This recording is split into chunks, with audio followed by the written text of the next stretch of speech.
Gimana pertanyaannya Pak nih?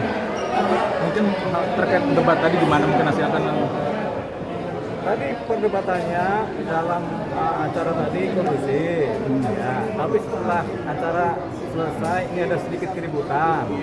Makanya saya diselamatkan oleh Mbak Fitri. Mbak Fitri, jadi kita diselamatkan lah ini kan. Jadi posisinya di dalam mungkin masih ribut, tapi ini udah diselamatkan. Tapi nggak ada persoalan sih. Pertanyaan tadi apa? karena apa mungkin tadi ribut Bang? Pasti ada sesuatu dong. Biasa, namanya pengacara sama pengacara kan kadang-kadang kan emosinya nggak ini kan nggak stabil. Jadi ada ribut lah. Tapi tanya aja ributnya apa? Kita juga nggak tahu, soalnya udah keluar ini.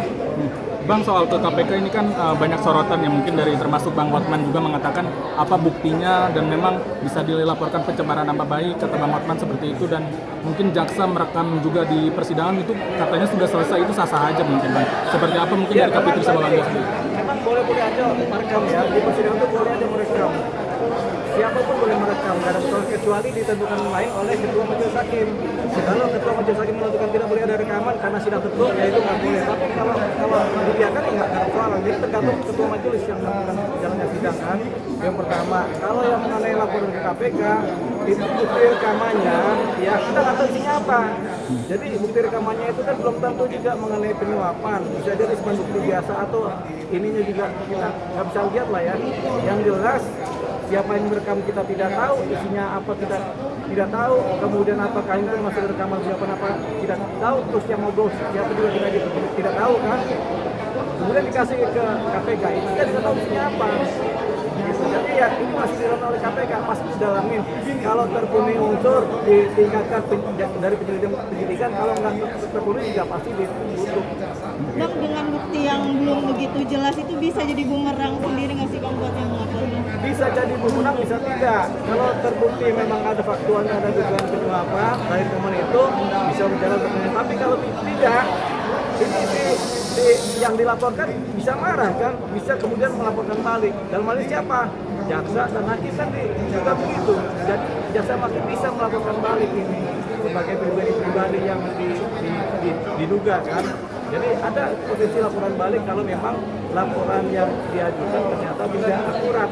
Gitu.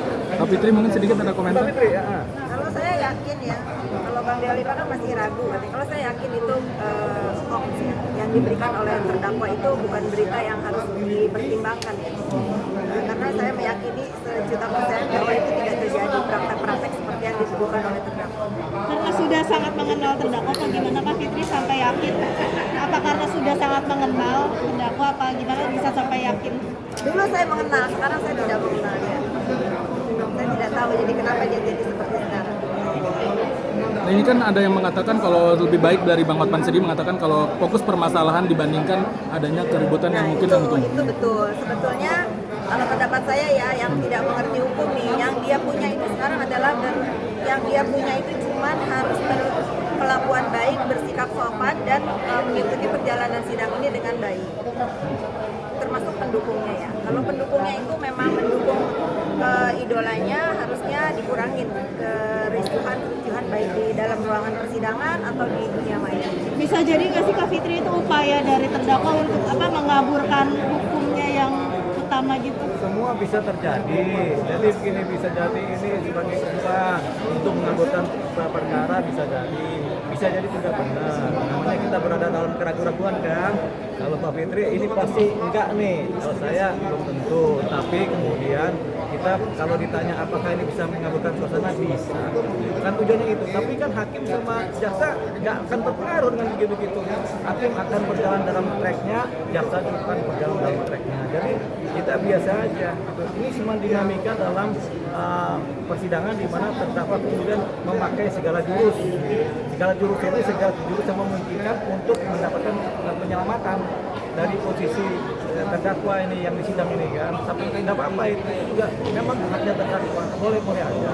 Cuman yang harus hati-hati kalau memang ternyata laporan itu tidak berdasar. Itu tadi karena ada potensi menjadi dilaporkan balik. Jadi bertambah-tambah persoalannya. Itu akan memperberat gak sih Bang Niki sendiri untuk secara memperberat itu adalah perilaku di sidang. Kalau ini kita berperilaku baik kan sopan santun ukurannya. Kalau perilakunya kemudian membuat gaduh atau dicoba atau malam patut diduga melecehkan sidang, ya tentunya akan memperberat. Ketika memperberat itu diberi sebagai suatu poin. Dalam putusan nanti ada atau dalam tuntutan kan yang memperberat apa, yang meringankan apa gitu. Nah, yang memperberat misalnya tidak sopan selama sidang, nah itu akhirnya hukumannya diperberat ya. Jadi potensinya seperti itu. Kak Fitri, mungkin soal mau melaporkan Bang Sembiring Niki ke KPK lapor balik itu benar gak sih adanya kabar itu? Saya kurang tahu ya, karena ini kan baru kejadian ya dilaporkan. Saya melihat dari posisi lawyernya pelapor ini, mereka lebih fokus kepada fakta persidangan dan jalannya persidangan. Mungkin saat ini belum mau meladeni atau bereaksi atas ulah-ulah dari kubu terdakwa.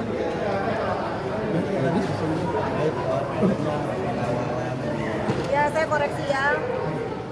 Mungkin teman-teman tahu semua bahwa saya ini memang orang timur. Jadi kalau misalnya saya berada di dalam keramaian yang mungkin menurut saudara-saudara saya perlu ditemani, mereka adalah saudara-saudara saya.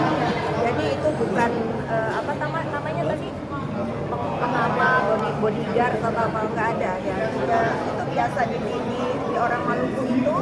Saya berada di ibu kota di Jakarta, mereka menganggapnya saya ini saudara perempuannya. Jadi kalau memang merasa oh ini ada saudara perempuannya lagi di keramaian nih, ternyata takut ada kejadian misalnya keributan dan apa, dan itu tidak sama sekali menemani Bang Sembiring ya. Mereka semua adalah menemani saya. Ini perlu saya lakukan. Soal dibilang content of court kata Bang Sembiring. Coba Bang. Tadi kan udah dijelaskan di dalam Iya kan? jadi contempt of court itu sebenarnya belum diatur oleh kita, oleh undang-undang belum ada. Dua profesor juga menyatakan demikian, memang belum ada undang-undang mengenai khusus mengenai contempt of court. Yang ada adalah pasal-pasal di KUHP. Begitu, jadi ya kita tidak bisa kemudian menjustifikasi ini contempt of court apa tidak, karena memang undang-undangnya belum ada. Tapi yang bisa menentukan suatu posisi ini merendahkan martabat pengadilan itu adalah majelis hakim sendiri atau ketua pengadilan dalam konteks-konteks dan keadaan tertentu. Tapi ketika kemudian dipidanakan, yang akan berjalan adalah pasal-pasal KUHP juga, bukan pasal contempt of court. Jadi memang itu persoalannya. Gitu. Nah ini yang kemudian diharapkan ada undang-undang khusus mengenai contempt of court. Gitu. Tapi yang jelas kalau ada undang-undang itu malah lebih sulit lagi. Karena setiap persidangan selalu ada yang namanya keributan. Di sidang manapun juga sering kali terjadi keributan. Ada orang yang merasa tidak adil, ada yang merasa kurang adil kan timbullah keributan. Jadi artinya dinilai dari perilaku dari terdakwa.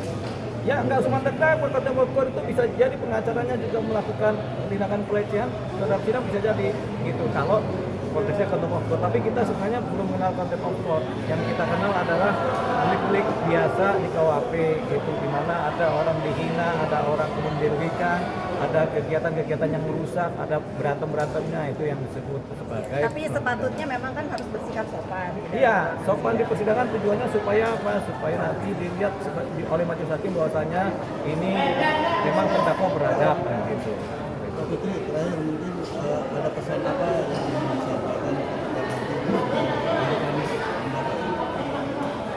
Fokus kepada persidangannya, lebih mendengarkan nasihat hakim, selalu kan ditegur sama majelis hakim yang mulia, terdakwa agar disimak, terdakwa agar mendengar, biar dia paham.